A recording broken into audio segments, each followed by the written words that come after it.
ಬಹಳಷ್ಟು ಜನ ನನಗೆ ಒಂದು ಪರ್ಸನಲ್ ಕ್ವಶನನ್ನು ಕೇಳ್ತಾ ಇದ್ದಾರೆ.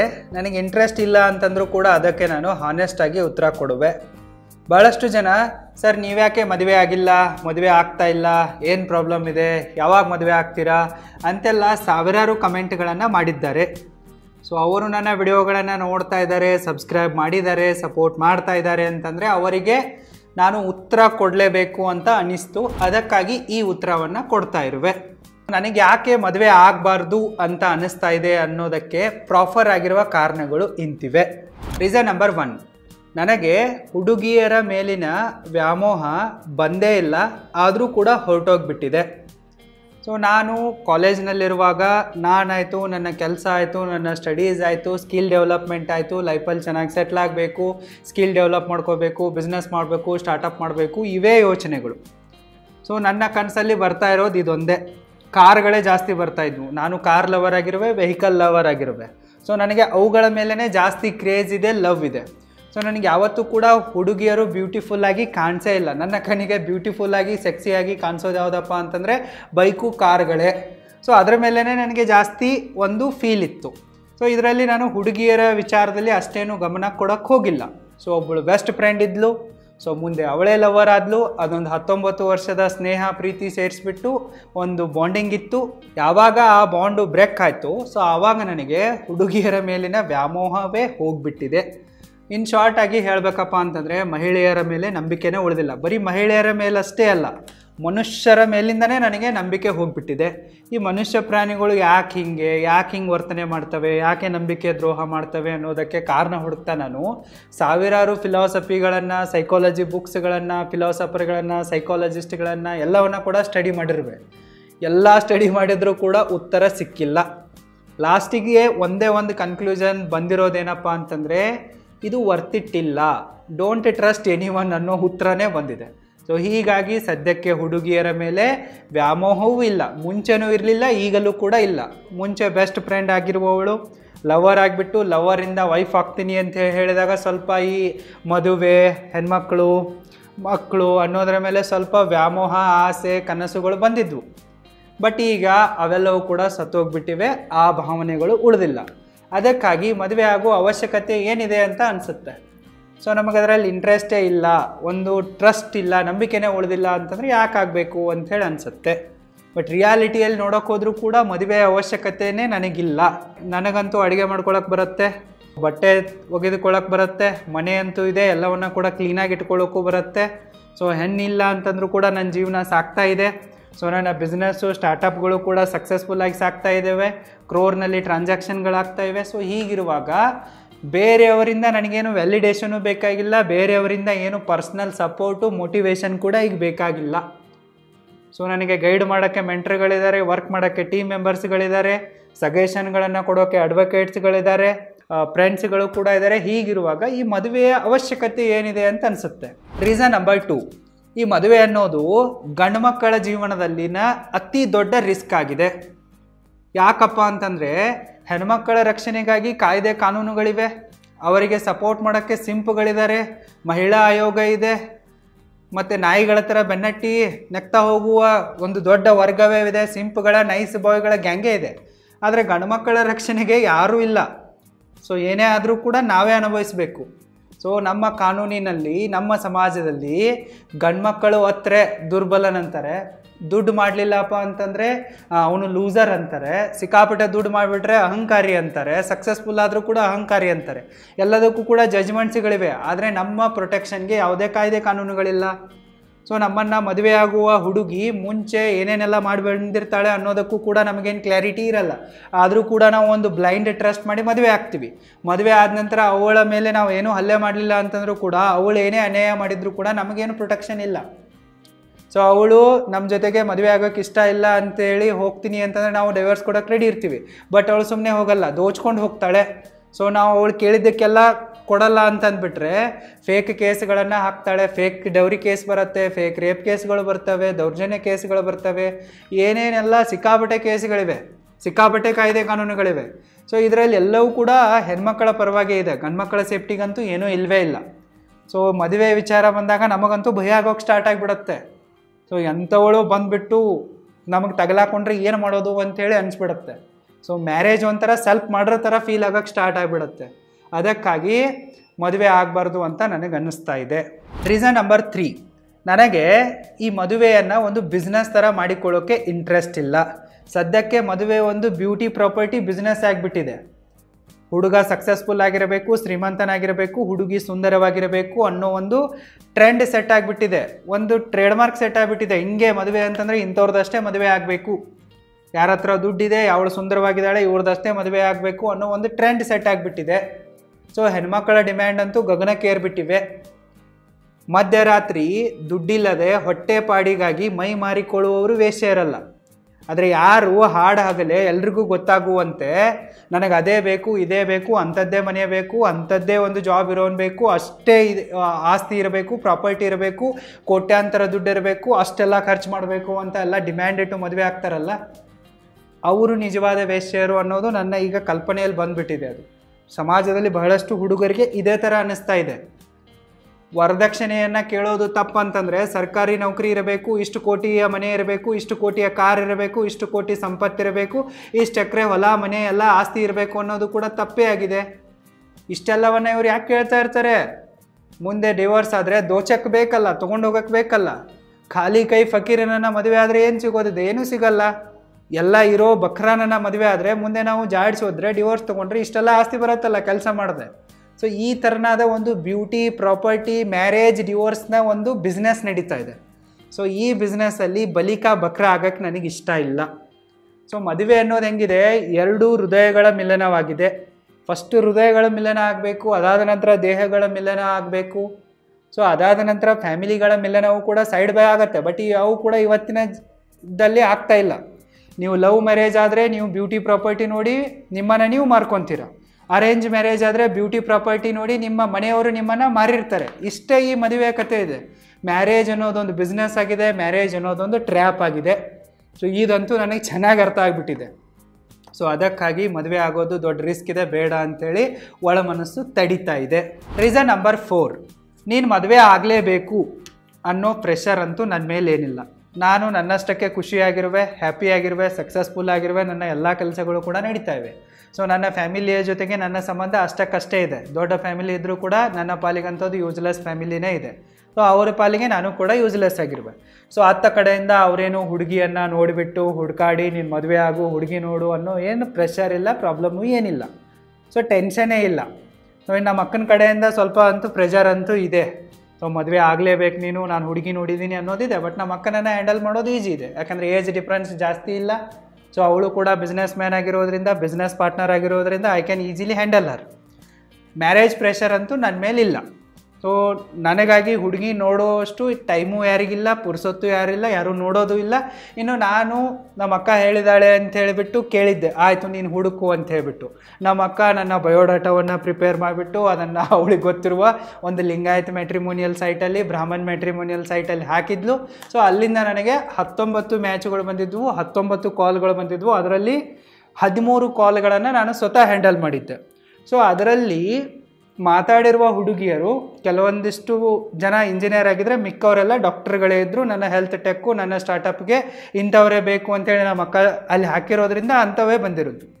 ಅದರಲ್ಲಿ ಮಾತಾಡಿದ ಯಾವುದೇ ಹುಡುಗಿ ಕೂಡ ನೀನೇನು ಮಾಡ್ತೀಯಾ, ನಿನ್ನ ಪ್ರೊಫೆಷನ್ ಏನು, ಎಕ್ಸಾಕ್ಟ್ಲಿ ನಿನ್ನ ಸ್ಟಾರ್ಟಪ್ ಏನು ಮಾಡುತ್ತೆ, ಸೊ ಮುಂದಿನ ಗೋಲ್ಸ್ಗಳೇನಿವೆ, ಇವು ಯಾವೇ ಪ್ರಶ್ನೆಗಳನ್ನು ಕೇಳಿಲ್ಲ.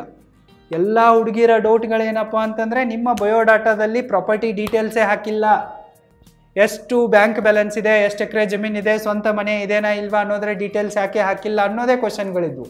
ಸೊ ಬೇಕಂತಲೇ ನಾವು ಬಯೋಡಾಟಾದಲ್ಲೇನು ಹಾಕಿಲ್ಲ. ನನಗಂತೂ ಬ್ಯೂಟಿ ಪ್ರಾಪರ್ಟಿ ಬಿಸ್ನೆಸ್ ಮಾಡೋದೇ ಇಲ್ಲ. ಅದಕ್ಕಾಗಿ ನಾನು ನನ್ನ ಬಯೋಡಾಟಾದಲ್ಲಿ ನನ್ನ ಸಂಪೂರ್ಣ ವಿವರಗಳನ್ನ ಹಾಕಿರುವೆ. ಅದಾದ ನಂತರ ಎಜುಕೇಷನ್ ನಂದು ಪ್ರೈಮರಿ ಎಲ್ಲಾಯಿತು, ಹೈಸ್ಕೂಲ್ ಎಲ್ಲಾಯಿತು, ಕಾಲೇಜ್ ಎಲ್ಲೆಲ್ಲಾಗಿದೆ, ಸ್ಕಿಲ್ ಡೆವಲಪ್ಮೆಂಟ್ಗಳನ್ನ ಎಲ್ಲೆಲ್ಲಿ ಮಾಡ್ಕೊತಾ ಇದ್ದೀನಿ, ಈಗ ಏನೇನು ಆನ್ಲೈನಲ್ಲಿ ಕಲಿತಾ ಇದ್ದೀನಿ ಎಲ್ಲ ಹಾಕಿರುವೆ. ಮಾರ್ಕ್ಸ್ ಕಾರ್ಡ್ ಹಾಕಿರುವೆ, ಯಾವ ಇಯರಲ್ಲಿ ಪಾಸ್ಔಟ್ ಆಗಿರುವೆ ಹಾಕಿರುವೆ. ನನ್ನ ಸ್ಟಾರ್ಟಪ್ಗಳ A to Z ಡೀಟೇಲ್ಸ್ ಇವೆ. ಸದ್ಯಕ್ಕೆ ನಾನು ಏನು ಸ್ಟಾರ್ಟಪ್ ಮಾಡ್ತಾಯಿದ್ದೀನಿ, ನನ್ನ ಹೆಲ್ತ್ ಟೆಕ್ಗಾಗಿ ನಾನು ಏನು ಪ್ರಿಪ್ರೇಷನ್ ಮಾಡ್ತಾಯಿದ್ದೀನಿ, ನಾನು ಯಾಕೆ PG ಡಿಪ್ಲೊಮಾ ಇನ್ ನ್ಯೂಟ್ರಿಷನ್ ಕಲಿತಾ ಇದ್ದೀನಿ, ಅದೆಲ್ಲ ಡೀಟೇಲ್ಸ್ ಇದೆ. ಸೊ ನಾನು ಎಲ್ಲಿ ಬಾಡಿಗೆ ಮನೆ ಮಾಡ್ಕೊಂಡಿದ್ದೀನಿ ಅದೆಲ್ಲ ಡೀಟೇಲ್ಸ್ ಇದೆ. ಸೊ ನಮ್ಮ ಪೇರೆಂಟ್ಸ್ಗಳ ಹತ್ರ ಇರ್ಬೋದು ಕೋಟ್ಯಾಂತರ, ಬಟ್ ಅವರಂತೂ ನನಗೆ ಕೊಡಲ್ಲ. ಯಾಕಂದರೆ ನಮ್ಮದಲ್ಲಿ ಸಂಬಂಧನೇ ಸರಿಯಾಗಿಲ್ಲ ಅಂತಂದರೆ ಅವ್ರ ಹತ್ರ 100 ಕೋಟಿ ಇದ್ದರೂ ಕೂಡ ನನಗೆ ಅದರಲ್ಲಿ 1 ರೂಪಾಯಿನೂ ಬರೋದಿಲ್ಲ ಅನ್ನೋದು ಗೊತ್ತಿದೆ. ಅದಕ್ಕಾಗಿ ನಾನು ಮೆನ್ಷನ್ ಮಾಡಿಲ್ಲ. ಬಟ್ 13 ಹುಡುಗಿಯರ ಜೊತೆ ಮಾತಾಡಿದ್ರು ಕೂಡ ಅದರಲ್ಲಿ ಒಬ್ಬಳು ಕೂಡ ನನ್ನ ಬಗ್ಗೆ ಕೇಳ್ತಾ ಇಲ್ಲ, ನನ್ನ ವರ್ಕಿನ ಬಗ್ಗೆ ಕೇಳ್ತಾ ಇಲ್ಲ, ಅವಳ ಎಕ್ಸ್ಪೆಕ್ಟೇಷನ್ಗಳೇನಿವೆ ಅದನ್ನು ಕೂಡ ಹೇಳ್ತಾ ಇಲ್ಲ. ನೀನು ನನ್ನ ಲೈಫಲ್ಲಿ ಏನು ವ್ಯಾಲ್ಯೂ ಆ್ಯಡ್ ಮಾಡ್ತೀಯಾ, ನಾನು ಏನು ಮಾಡ್ಬೋದು ಅನ್ನೋದನ್ನು ಕೂಡ ನನಗೆ ಹೇಳ್ತಾ ಇಲ್ಲ. ಜಸ್ಟ್ ಅವಳ ಫೋಕಸ್ ಒಂದೇ. ಅವಳು ಡಾಕ್ಟರ್ ಆಗಿದ್ದರೂ ಕೂಡ, ವೆಲ್ ಎಜುಕೇಟೆಡ್ ಆಗಿದ್ದರೂ ಕೂಡ ಕೇಳೋದೊಂದೇ, ಸ್ವಂತ ಮನೆ ಬಗ್ಗೆ, ಪ್ರಾಪರ್ಟಿ ಬಗ್ಗೆ ಯಾಕೆ ಮೆನ್ಷನ್ ಮಾಡಿಲ್ಲ, ಇದೇ ಕ್ವಶನ್ಗಳು.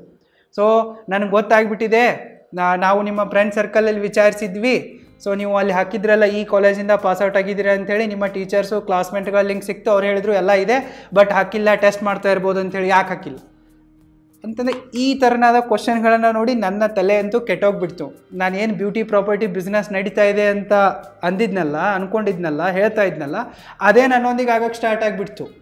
ಸೊ ಮದುವೆ ಆಗೋರ ಎಕ್ಸ್ಪೆಕ್ಟೇಷನ್ಗಳು ಇವೆ. ಇಲ್ಲಿ ಯಾವರಿಗೂ ಕೂಡ ಎಜುಕೇಟೆಡ್ ಆಗಿರುವ ಬುದ್ಧಿವಂತ, ಗುಣವಂತ, ವಿದ್ಯಾವಂತ ಹುಡುಗ ಬೇಕಾಗಿಲ್ಲ. ಜಸ್ಟ್ ಅವರಿಗೆ ಬೇಕಾಗಿರೋದು ಏನಪ್ಪ ಅಂತಂದರೆ ದುಡ್ಡು, ಸ್ಟೇಟಸ್ಸು, ಪ್ರಾಪರ್ಟಿ, ಇಷ್ಟೇ ಅನ್ನೋದು ಪ್ರೂವ್ ಆಗಿಬಿಡ್ತು.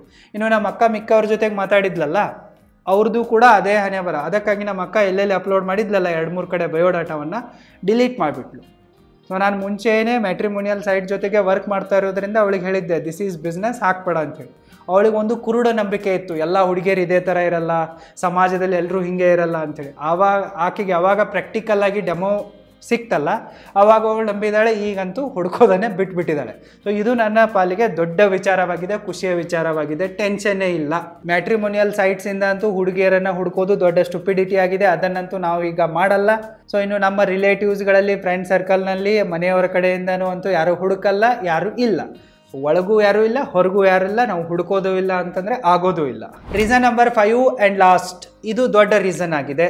ಸದ್ಯಕ್ಕೆ ನನ್ನ ಮೈಂಡ್ಸೆಟ್ಗೆ ಮ್ಯಾಚ್ ಆಗುವ ಹುಡುಗಿ ಸಿಕ್ಕಿಲ್ಲ, ಮುಂದೆ ಸಿಗೋದು ಇಲ್ಲ ಅನ್ನೋ ಭರವಸೆ ನನಗಿದೆ. ಸೊ ನನ್ನ ಮೈಂಡ್ಸೆಟ್ ಈಗ ಹೆಂಗಾಗ್ಬಿಟ್ಟಿದಪ್ಪ ಅಂತಂದರೆ, ಒಂದು ಕಡೆ ಬಿಸ್ನೆಸ್ ಐಡಿಯಾಗಳು ನಡೀತಾ ಇರ್ತವೆ, ಸ್ಟಾರ್ಟಪ್ಪನ್ನು ಗ್ರೋ ಮಾಡಬೇಕು ಅನ್ನೋ ಒಂದು ದೊಡ್ಡ ಯುದ್ಧನೇ ನಡೀತಾ ಇರುತ್ತೆ. ಸೊ ಕಡಿಮೆ ಬಜೆಟಲ್ಲಿ, ಕಡಿಮೆ ಫಂಡಿಂಗಲ್ಲಿ ಹೆಂಗೆ ಮಾಡೋದು, ಸಾವಿರಾರು ಲಕ್ಷಾಂತರ ಕೋಟಿ ಫಂಡಿಂಗ್ ತೊಗೊಂಡ್ಬಂದಿರುವ ಉಚ್ಚ ಜಾತಿಯ ನೀಚೆ ಹರಾಮ್ಕೋರಗಳನ್ನು ಹೆಂಗೆ ಸದೆ ಬಡಿದ್ಬಿಟ್ಟು ನಮ್ಮ ಸ್ಟಾರ್ಟಪ್ಪನ್ನು ಈ ಸಮಾಜದಲ್ಲಿ ಸೆಟ್ಲ್ ಮಾಡೋದು, ಹೆಂಗೆ ಜನರ ಲೈಫಲ್ಲಿ ವ್ಯಾಲ್ಯೂ ಆ್ಯಡ್ ಮಾಡೋದು, ಇದೊಂದು ಯುದ್ಧ ನನ್ನ ತಲೆಯಲ್ಲಿ ಎನಿ ಟೈಮ್ ನಡೀತಾ ಇರುತ್ತೆ. ಇದೊಂದು ಮೈಂಡ್ಸೆಟ್ ಇದೆ. ಜೊತೆಗೆ ನಮ್ಮ ಸಮಾಜಕ್ಕೆ ವ್ಯಾಲ್ಯೂ ಆ್ಯಡ್ ಮಾಡಬೇಕು, ನಮ್ಮ ಸಮಾಜದಿಂದ ಈ ಜಾತಿಗಳನ್ನು, ಧರ್ಮಗಳನ್ನು, ಭಾಷಾ ವಿವಾದಗಳನ್ನು ಸರ್ವನಾಶ ಮಾಡಬೇಕು ಅನ್ನೋದು ಇದೊಂದು ಯುದ್ಧ ನಡೀತಾ ಇರುತ್ತೆ. ಮತ್ತು ನಾನು ಮನುಷ್ಯನಾಗಿ ಹುಟ್ಟಿದ್ದೀನಿ, ಈ ಭಾರತದಲ್ಲಿ ಹುಟ್ಟಿದ್ದೀನಿ ಅಂತಂದರೆ ನಮ್ಮ ದೇಶಕ್ಕೆ ಏನಾದರೂ ಕೊಡುಗೆ ಕೊಟ್ಟು ಸಾಯಬೇಕು, ಸತ್ತ ಮೇಲೂ ಬದುಕಬೇಕು ಅನ್ನೋದು ಇದೊಂದು ಯುದ್ಧ ನಡೀತಾನೆ ಇರುತ್ತೆ. ಸೊ ಇಷ್ಟೆಲ್ಲ ಒಂದು ವಿಚಾರಗಳನ್ನು ಅರ್ಥ ಮಾಡ್ಕೊಂಡ್ಬಿಟ್ಟು ನನಗೆ ಸಪೋರ್ಟ್ ಮಾಡುವ ಮತ್ತು ನನ್ನ ಎಲ್ಲ ಸ್ಟಾರ್ಟಪ್ಗಳಿಗೆ ಸಪೋರ್ಟ್ ಮಾಡುವ ಹುಡುಗಿ ಇರ್ತಾಳೆ, ಸಿಗ್ತಾಳೆ ಅನ್ನೋ ನಂಬಿಕೆ ಅಂತೂ ನನಗಿಲ್ಲ. ಅದಕ್ಕಾಗಿಯೇ ನಾನು ಹುಡ್ಕೋಕ್ಕೆ ಹೋಗಿಲ್ಲ. ಸೊ ಒಂದು ಹುಡುಗಿಯ ಬಯೋಡಾಟಾ ಬಂದಿತ್ತು. ಸೊ ಅವಳ ಜೊತೆಗೆ ಕೂಡ ನಾನು ಮಾತಾಡಿದ್ದೆ. ಬಟ್ ಅವಳ ಜೊತೆಗೆ 5-10 ನಿಮಿಷ ಮಾತಾಡಿದಾಗ ನನಗೆ ಕ್ಲಿಯರ್ ಕಟ್ಟಾಗಿ ಏನು ಅರ್ಥ ಆಯ್ತಪ್ಪ ಅಂತಂದರೆ, ಇವಳಿಗೆ ನನ್ನ ಮೈಂಡ್ಸೆಟ್ ಇಷ್ಟ ಆಗ್ತಾ ಇಲ್ಲ ನನ್ನ ಅರ್ಥ ಆಯಿತು. ಅವಳೇನು ಹೇಳ್ತಾ ಇದ್ಲಪ್ಪ ಅಂತಂದರೆ, ಇಂಡೈರೆಕ್ಟಾಗಿ ನೀನು ಯಾಕೆ ಜಾತಿವಾದವನ್ನು, ಈ ಧರ್ಮವಾದಗಳನ್ನು, ಭಾಷಾ ವಿವಾದಗಳನ್ನು, ರಾಜಕೀಯಗಳನ್ನು ವಿರೋಧ ಮಾಡ್ತಾ ಇದೀಯಾ? ಮಾಡೋಕ್ಕೆ ಹೋಗಬೇಡ. ಜಾತಿವಾದ ಇದ್ರೇ ನಾವು ಶ್ರೇಷ್ಠರಲ್ವಾ? ಸೊ ನಾವು ಶ್ರೇಷ್ಠ ಕುಲದಲ್ಲಿ ಹುಟ್ಟಿದ್ದೀವಿ, ನಾವು ಎಲ್ಲ ಅಪ್ಪರ್ ಕಾಸ್ಟ್ನವ್ರು ಇದ್ದೀವಿ ಅಂತಂದರೆ ಈ ಕಾಸ್ಟ್ ಹೈರಾರ್ಕಿಯನ್ನು ಮೇಂಟೈನ್ ಮಾಡಬೇಕು. ನಿನಗೇನು ಪ್ರಾಬ್ಲಮ್ ಇದೆ ಲಿಂಗಾಯತನ ಮೇಂಟೈನ್ ಮಾಡೋಕ್ಕೆ, ಬ್ರಾಹ್ಮಣಿಸಮನ್ನು ಮೇಂಟೈನ್ ಮಾಡೋಕ್ಕೆ? ನಿಮಗೇನು ಪ್ರಾಬ್ಲಮ್ ಇದೆ? ಸೊ ಮುಂಚೆ ನಿಮ್ಮ ಬಂದವರೆಲ್ಲ ಬ್ರಾಹ್ಮಣರು, ಈಗ ಇರೋದು ಲಿಂಗಾಯತರಲ್ಲಿ, ನಿನಗೇನು ಪ್ರಾಬ್ಲಮ್ ಇದೆ? ಜಾತೀಯತೆ ಇದ್ದರೆ ನಿನಗೆ ಕಾಸ್ಟ್ ಒಂದು ಕ್ಯಾಪಿಟಲ್ ಥರ ವರ್ಕ್ ಆಗುತ್ತೆ. ಸೊ ಸಮಾಜದಲ್ಲಿ ಗೌರವಾದರಗಳು ಸಿಗ್ತವೆ, ಪೊಲಿಟಿಕ್ಸಲ್ಲಿ, ಬಿಸ್ನೆಸ್ಸಲ್ಲಿಯೂ ಕೂಡ ಒಂದು ನಿನಗೆ ಎಲ್ಲವೂ ಕೂಡ ಸಿಗುತ್ತೆ. ಯಾಕೆ ನೀನು ಕೆಳಗಿನವ್ರ ಬಗ್ಗೆ ಯೋಚನೆ ಮಾಡ್ತಾ ಇದೀಯಾ? ಧರ್ಮ, ನಮ್ಮದು ಶ್ರೇಷ್ಠ ಧರ್ಮ, ನಾವು ಹಿಂಗೆ ಇರಬೇಕು, ಇದರಲ್ಲೇನು ಪ್ರಾಬ್ಲಮ್ ಇದೆ? ಭಾಷೆಗಳು ಅಂತಂದ್ರೆ ಬಡ್ದಾಡ್ಕೊಂಡು ಜನ ಸಾಯ್ಲಿ, ಜನರಿಗೆ ಬುದ್ಧಿ ಇಲ್ಲ, ಬಡತನದಲ್ಲೇ ಬಿದ್ದು ಓದಾಡಲಿ, ಅನ್ಎಜುಕೇಟೆಡ್ ಆಗಿ ಸಾಯ್ಲಿ ಹಾಗೆ ಬೀದಿ ನಾಯಿಗಳಂತೆ, ನಿನಗೆ ಹಾಕಿದು ಬೇಕು ಅನ್ನೋದು ಅವಳ ಕ್ವಶನ್ ಆಗಿತ್ತು. ಸೊ ನನಗಿಲ್ಲಿ ಅರ್ಥ ಆಯಿತು, ಇವಳಿಗೆ ನನಗೆ ಮೆಂಟಾಲಿಟಿ ಮ್ಯಾಚ್ ಆಗಲ್ಲ. ಇವಳನ್ನು ಮದುವೆ ಆಗಿಬಿಟ್ರೆ ಇವಳು ಜಾತಿವಾದ ಮಾಡೋವಳೆ, ಭಾಷಾ ವಿವಾದ ಮಾಡೋವಳೆ, ಧರ್ಮ ವಿವಾದ ಮಾಡೋವಳೆ ಅನ್ನೋದೊಂದು ಕ್ಲಾರಿಟಿ ಸಿಕ್ಬಿಡ್ತು. ಸೊ ಅದಕ್ಕಾಗಿ ಅವಳು ನೋವು ಹೇಳೋದಕ್ಕಿಂತ ಮುಂಚೆ ನಾನೇ ನೋವು ಹೇಳಿಬಿಟ್ಟೆ, ಸೈಲೆಂಟ್ ಆಗಿಬಿಟ್ಟೆ. ಸೊ ನನ್ನ ಈ ಬಿಸ್ನೆಸ್ಸಿಗೆ, ಸ್ಟಾರ್ಟಪ್ಗೆ, ನನ್ನ ಐಡಿಯಾಲಜಿಗಳಿಗೆ ಸಪೋರ್ಟ್ ಮಾಡುವಂತಹ, ಅರ್ಥ ಮಾಡಿಕೊಳ್ಳುವಷ್ಟು ಬುದ್ಧಿ ಹುಡುಗಿಯರಲ್ಲಿ ಇದೆ ಅಂತ ಹೇಳಿ ನನಗಂತೂ ಹಾನೆಸ್ಟ್ಲಿ ಅನಿಸಲ್ಲ. ಯಾಕಂದರೆ ಹುಡುಗಿಯರಂತೂ ಜಾಸ್ತಿ ಓದಿರೋದೇ ಇಲ್ಲ, ಹುಡುಗರು ಕೂಡ ಓದಿರೋದೇ ಇಲ್ಲ. ಸೊ ಅವ್ರ ತಲೆಯಲ್ಲಿ ಬೇರೆ ಬೇರೆ ವಿಚಾರಗಳು ನಡೀತಾ ಇರ್ತವೆ. ಈ ಸ್ನೇಹ, ಪ್ರೀತಿ, ಸಂಬಂಧಗಳು, ಮದುವೆ, ಮಕ್ಕಳು ಇತ್ಯಾದಿ ಎಲ್ಲವೂ ಕೂಡ ಬಿಸ್ನೆಸ್ ಆಗಿಬಿಟ್ಟಿವೆ. ನಾನು ಈ ಲೆವೆಲ್ಗೆ ಬಂದುಬಿಟ್ಟಿರುವೆ, ಬಟ್ ಮಿಕ್ಕವರ ಲೆವೆಲ್ ಇಲ್ಲಿದೆ ಅಂಥೇಳಿ ನನಗನ್ಸುತ್ತೆ. ಸೊ ನಾನು ಇಬ್ಬರು ಬಿಲಿಯನಿಯರ್ಗಳ ಜೊತೆಗೂ ಕೂಡ ಮಾತಾಡಿದ್ದೆ ಈಗ ಜಸ್ಟ್ ಒಂದು ವಾರದ ಹಿಂದೆ. ಸೊ ಅವ್ರದ್ದು ಕೂಡ ಡಿವೋರ್ಸ್ ಆಗಿದೆ. ಸೊ ಅವ್ರು ಮತ್ತೆ ಈಗ ಅದರಲ್ಲಿ ಒಬ್ಬರು ಮದುವೆ ಆಗ್ತಾ ಇದ್ದಾರೆ, ನೋ ಪ್ರಾಬ್ಲಮ್. ಅವ್ರ ಹತ್ರ ದುಡ್ಡಿದೆ ಅಂತಂದರೆ ಯಾರು ಬೇಕಾದರೂ ಮದುವೆ ಆಗ್ತಾರೆ. ಸೊ ಅವರಿಬ್ಬರ ಜೊತೆಗೆ ಮಾತಾಡಿದಾಗ ನನಗೇನು ಅನಿಸ್ತಪ್ಪ ಅಂತಂದರೆ, ಇವರು ಡಿವೋರ್ಸಿಗೆ ಮೇನ್ ಕಾರಣನೇ ಡಿಫ್ರೆನ್ಸ್ ಆಫ್ ಮೈಂಡ್ಸೆಟ್. ಇಲ್ಲಿ ಬಿಲಿಯನಿಯರ್ ಆಗಿರೋರು ಕಷ್ಟಪಟ್ಟು ದುಡ್ಡು ಸಂಪಾದನೆ ಮಾಡಿದ್ದಾರೆ, 8,500 ಕೋಟಿ ಇದೆ ಅವ್ರ ಹತ್ರ ಅಂತಂದರೆ, ಅವರು ಈ ಜಾತಿ, ಧರ್ಮ, ಭಾಷಾ ವಿವಾದಗಳು, ಮೇಲು ಕೀಳು, ರಾಜಕೀಯ ಎಲ್ಲವನ್ನ ಅರ್ಥ ಮಾಡ್ಕೊಂಡ್ಬಿಟ್ಟು ಎಲ್ಲರವನ್ನ ಟ್ಯಾಕಲ್ ಮಾಡ್ಕೊಂಡ್ಬಿಟ್ಟೆ ಇಲ್ಲಿಗೆ ಬಂದಿದ್ದಾರೆ. ಅವರಿಗೆ ಎಲ್ಲರ ರಿಯಾಲಿಟಿ ಗೊತ್ತಿದೆ. ಆದರೆ ಇಲ್ಲಿರುವ ಹುಡುಗಿಯರಿಗೆ ಅವರ ಜಾತಿ, ಅವರ ಧರ್ಮ, ಅವರ ಭಾಷೆ, ಭಕ್ತಿ ಹೆಂಗೆ ಅವರಿಗೆ ದಾರಿದ್ರ್ಯವನ್ನು ಕೊಡುತ್ತೆ, ಬಡತನ ಕೊಡುತ್ತೆ, ಇವರ ಶೋಷಣೆ ಹೆಂಗೆ ಮಾಡುತ್ತೆ ಅನ್ನೋದು ಗೊತ್ತಿಲ್ಲ. ಇದನ್ನು ಈ ಬಿಲಿಯನಿಯರ್ಗಳು ಅವರ ಹೆಂಡತಿಯಂದಿರಿಗೆ ಸಮಜಾಯಿಸೋಕ್ಕೆ ಹೋಗಿರೋದ್ರಿಂದಲೇ ಅವರ ಡಿವೋರ್ಸ್ ಆಗಿದೆ. ಸೊ ಈ ಬಿಲಿಯನಿಯರ್ಗಳು ಕೆಟ್ಟವರಿದ್ದಾರೆ, ಈ ಹುಡುಗಿರು ಕೆಟ್ಟವರಿದ್ದಾರೆ ಅಂತೇಳಿ ಡೈವರ್ಸ್ ಆಗಿಲ್ಲ. ಸೊ ಇವರ ಒಳ್ಳೆತನವನ್ನು, ಇವರ ಬುದ್ಧಿವಂತಿಕೆಯನ್ನು ಅರ್ಥ ಮಾಡಿಕೊಳ್ಳುವಷ್ಟು ಬುದ್ಧಿವಂತಿಕೆ, ಒಳ್ಳೆತನ ಈ ಲೋ ಕ್ಲಾಸ್ ಹುಡುಗಿಯರಲ್ಲಿ ಇರಲಿಲ್ಲ. ಲೋ ಕ್ಲಾಸ್ ಅಂತಂದರೆ ಫೈನಾನ್ಷಿಯಲಿ ಹೇಳ್ತಾ ಇರುವೆ. ಸೊ ಇವರೇನು ಕಷ್ಟ ಬದ್ಬಿಟ್ಟು ಬಿಲಿಯನನ್ನು ಸಂಪಾದಿಸಿಲ್ಲ, ಇವರ ಇನ್ಕಮ್ ಸೋರ್ಸ್ 0 ಇದೆ. ಇವರೇನು ಜೀವನದಲ್ಲಿ ದುಡ್ಡೇ ಗಳಿಸಿಲ್ಲ, 1 ರೂಪಾಯಿ ಕೂಡ ಸ್ವಂತ ಗಳಿಸಿಲ್ಲ. ಎಜುಕೇಷನ್ ಆಗಿತ್ತು, ಸುಂದರವಾಗಿದ್ದರು, ಅವರಪ್ಪ ಇವರನ್ನು ಮದುವೆ ಮಾಡಿಸಿದ್ದಾರೆ. ಇಷ್ಟು ಬಿಟ್ಟರೆ ಏನೂ ಇಲ್ಲ. ಸೊ ಈ ಥರ ನನ್ನೊಂದಿಗೂ ಕೂಡ ಆಗತ್ತೆ ಅನ್ನೋದು ನನಗೆ ಗೊತ್ತಿದೆ. ಈಗ ಸದ್ಯಕ್ಕೆ ಯಾವುದೇ ಹುಡುಗಿಗೂ ಕೂಡ ಬುದ್ಧಿವಂತ ಪುರುಷ ಬೇಕಾಗಿಲ್ಲ, ಬರೀ ದುಡ್ಡಿರುವ ಪುರುಷ ಬೇಕಾಗಿದ್ದಾನೆ. ತಿಳ್ಕೊಂಡಿರೋ, ಓದ್ಕೊಂಡಿರೋ ಹುಡುಗ ಬೇಕಾಗಿಲ್ಲ. ಅವಳಿಗೆ ಬರೀ IIT, IIM, PhD ಮಾಡಿರುವ ದಡ್ಡ ಕತ್ತೆಗಳೇ ಬೇಕಾಗಿವೆ. ಸೊ IIT, IIM ಇಂದ ಕಲ್ತಿದ್ದಾನೆ, PhD ಮಾಡಿದ್ದಾನೆ ಅಂತಂದರೆ ದೊಡ್ಡ ಇಂಟೆಲಿಜೆಂಟ್ ಅಂದಂಗಲ್ಲ ಆತ. ದೊಡ್ಡ ಸ್ಟುಪಿಡ್ ಇರ್ತಾರೆ ಎಷ್ಟೋ ಜನ, ಎಲ್ಲರೂ ಅಂತಲ್ಲ, ಮೆಜಾರಿಟಿ ಜನ ಸ್ಟುಪಿಡೇ ಇರ್ತಾರೆ. ಸೊ ನೀವು ಎಷ್ಟು ಜಾಸ್ತಿ ಎಜುಕೇಷನನ್ನು ಕಲ್ತಿರ್ತೀರೋ ಅಷ್ಟು ದೊಡ್ಡ ಗುಲಾಮನಾಗ್ತೀರಾ. ಇದು ನಮ್ಮ ದೇಶದ ರಿಯಾಲಿಟಿ ಇದೆ, ಜಗತ್ತಿನ ರಿಯಾಲಿಟಿ ಕೂಡ ಅದೇ ಇದೆ. ಒಬ್ಬರು ಹೇಳಿ IIT, IIM ಮಾಡಿ ಬಂದುಬಿಟ್ಟು ನಾವೇನೋ ಒಂದು ದೊಡ್ಡ ಫ್ಯಾಕ್ಟ್ರಿ ಕಟ್ಟಿದ್ದೀವಿ, ಜಗತ್ತಿನಲ್ಲಿ ಬದಲಾವಣೆ ತಂದಿದ್ದೀವಿ, ಏನಿಲ್ಲ. ಯಾರೋ ಒಬ್ಬರು ಅಲ್ಲಿ ಇನ್ವೆಸ್ಟರು ದುಡ್ಡು ಹಾಕಿರ್ತಾರೆ, ಅದನ್ನು ಇವರು ಸುಡ್ತಾ ಕುಂತಿರ್ತಾರೆ. ಇಲ್ಲ ಬೇರೆ ಯಾವುದೋ ಒಂದು ದೊಡ್ಡ ಕಂಪ್ನಿ ಇರುತ್ತೆ, ಅದರಲ್ಲಿ ಹೋಗಿ ಗುಲಾಮಗಿರಿ ಮಾಡ್ತಾ ಇರ್ತಾರೆ, ಇಷ್ಟೇ. ಸೊ ಇದರಲ್ಲೇನು ಮಹಾನತೆ ಇಲ್ಲ. ನಮ್ಮ ದೇಶವನ್ನು 10ನೇ ಕ್ಲಾಸ್ ಫೇಲ್ ಆದವರು ಆಳ್ತಾ ಇದ್ದಾರೆ. ಸೊ ಅವ್ರು ಆಳ್ತಾ ಇರೋದ್ರಿಂದ ನಮ್ಮ ದೇಶ ಹಿಂಗೆ ಕುಲಗೆಟ್ಟೋಗಿದೆ, ಹದಗೆಟ್ಟೋಗಿದೆ. ಸೊ ಇದರಲ್ಲೆಲ್ಲ ಬದಲಾವಣೆ ತರಬೇಕಪ್ಪ ಅಂತಂದರೆ ನಾವು ವ್ಯಕ್ತಿಯನ್ನು ನೋಡಬೇಕು. ಬರೀ ಅವನ ಹತ್ರ ಎಷ್ಟು ದುಡ್ಡಿದೆ, ಎಷ್ಟು ಎಜುಕೇಷ್ನಲ್ ಸರ್ಟಿಫಿಕೇಟ್ ನೋಡೋದಲ್ಲ. ಸೊ ನಾಲೆಜನ್ನು ಯಾವುದೇ ಹುಡುಗಿ ನೋಡ್ತಾ ಇಲ್ಲ, ಎಲ್ಲ ಹುಡುಗಿರು ನೋಡ್ತಾ ಇರೋದು ಬ್ಯಾಂಕ್ ಬ್ಯಾಲೆನ್ಸೇ. ಸೊ ನನ್ನ ಮೈಂಡ್ಸೆಟ್ಟು ಒಂದು ಬೇರೆ ಲೆವೆಲ್ಗೆ ಹೋಗಿಬಿಟ್ಟಿದೆ, ಹುಡುಗಿಯರ ಮೈಂಡ್ಸೆಟ್ಟು ಅಲ್ಲೇ ಇದ್ಬಿಟ್ಟಿದೆ. ಸೊ ಈ ಮೈಂಡ್ಸೆಟ್ಟಿಗೆ ತಕ್ಕಂತೆ ಮ್ಯಾಚ್ ಆಗೋವಳು, ಇಷ್ಟೆಲ್ಲವನ್ನು ಅರ್ಥ ಮಾಡ್ಕೊಳ್ಳೋಳು ಈ ಜಗತ್ತಿನಲ್ಲಿ ಹುಟ್ಟಿಲ್ಲ ಅನ್ನೋದು ನನ್ನ ಒಂದು ಸ್ಟ್ರಾಂಗ್ ಗಟ್ ಫೀಲಿಂಗ್ ಆಗಿಬಿಟ್ಟಿದೆ. ಸೊ ಅದಕ್ಕಾಗಿ ನಾನು ಯಾವುದೇ ಹುಡುಗಿಗೆ ಅಪ್ರೋಚು ಮಾಡೋಕ್ಕೆ ಹೋಗಿಲ್ಲ. ಮುಂಚೆನೂ ಮಾಡಿರಲಿಲ್ಲ. ಮುಂಚೆ ಒಬ್ಬಳು ಹುಡುಗಿ ಇದ್ಲು, ಬೆಸ್ಟ್ ಫ್ರೆಂಡ್ ಇದ್ಲು, ಚಿಕ್ಕ ವಯಸ್ಸಿನಿಂದ ಜೊತೆಗಿದ್ಲು. ಸೊ ಹಾಗಾಗಿ ಅವಳು ಫ್ರೆಂಡ್ಶಿಪ್ ಅಂದ್ಲು, ಓಕೆ ಅಂತಂದೆ. ಲವ್ ಅಂತಂದ್ಲು, ಓಕೆ ಅಂತಂದೆ. ಮದುವೆ ಅಂತಂದ್ಲು, ಓಕೆ ಅಂತಂದ್ಲೆ. ಅವಳು ಬೇಡ ಅಂತಂದ್ಲು, ಅದಕ್ಕೂ ಓಕೆ ಅಂದಿರುವೆ. ಸೊ ನಾನು ಚೇಸ್ ಮಾಡೋಕ್ಕೆ ಹೋಗಿಲ್ಲ. ನಾನಾಯಿತು, ನನ್ನ ಕೆಲಸ ಆಯಿತು ಅಂತ ಅಷ್ಟೇ ಇರುವೆ. ಸೊ ಅಲ್ಲಿ ತನಕ ನಾನು ಬರೀ ಒಂದು ಪಾರ್ಟನ್ನು ಅಷ್ಟೇ ನೋಡಿಬಿಟ್ಟಿದ್ದೆ. ಸೊ ಈಗ ನನಗೆ ಎಲ್ಲ ಪಾರ್ಟ್ಗಳು ಕೂಡ ಗೊತ್ತಾಗಿರೋದ್ರಿಂದ ಮ್ಯಾರೇಜ್ ಈಸ್ ದ ರಿಸ್ಕಿ ಅಂತ ಅನಿಸುತ್ತೆ. ಮದುವೆ ಅನ್ನೋ ಮಾತು ಕೇಳಿದ್ರೇ ಭಯ ಬರೋಕ್ಕೆ ಶುರುವಾಗಿಬಿಡುತ್ತೆ. ಎಂಥವಳು ಬಂದು ತಗಲಾಕೊಂತಾಳೋ ಏನಂತ ತಲೆ ಕೆಟ್ಟು ಹೋಗ್ಬಿಡೋಕ್ಕೆ ಶುರುವಾಗುತ್ತೆ. ಅದಕ್ಕೆ ಮದುವೆ ಬೇಡ ಅಂತ ಅನಿಸ್ಬಿಟ್ಟಿದೆ. ಒಟ್ಟಿನಲ್ಲಿ ಕನ್ಕ್ಲೂಷನ್ ಏನಪ್ಪ ಅಂತಂದರೆ, ಈಗ ನಾನು ಸಿಂಗಲ್ ಆಗಿರುವೆ, ಹ್ಯಾಪಿ ಆಗಿರುವೆ, ಮದುವೆ ಅವಶ್ಯಕತೆ ಇಲ್ಲ, ಹಾಗಾಗಿ ಮದುವೆ ಆಗಬಾರ್ದಂತಿದೆ. ಸೊ ಇದಿಷ್ಟು ಕಾರಣಗಳಷ್ಟೇ ನಾನು ಹಾನೆಸ್ಟಾಗಿ ಶೇರ್ ಮಾಡಿರುವೆ. ಸೊ ಐ ಹೋಪ್ ನಿಮಗೆ ಅರ್ಥ ಆಗಿದೆ ಅಂತ ಅನ್ಕೊತೀನಿ. All the very best. Thank you so much.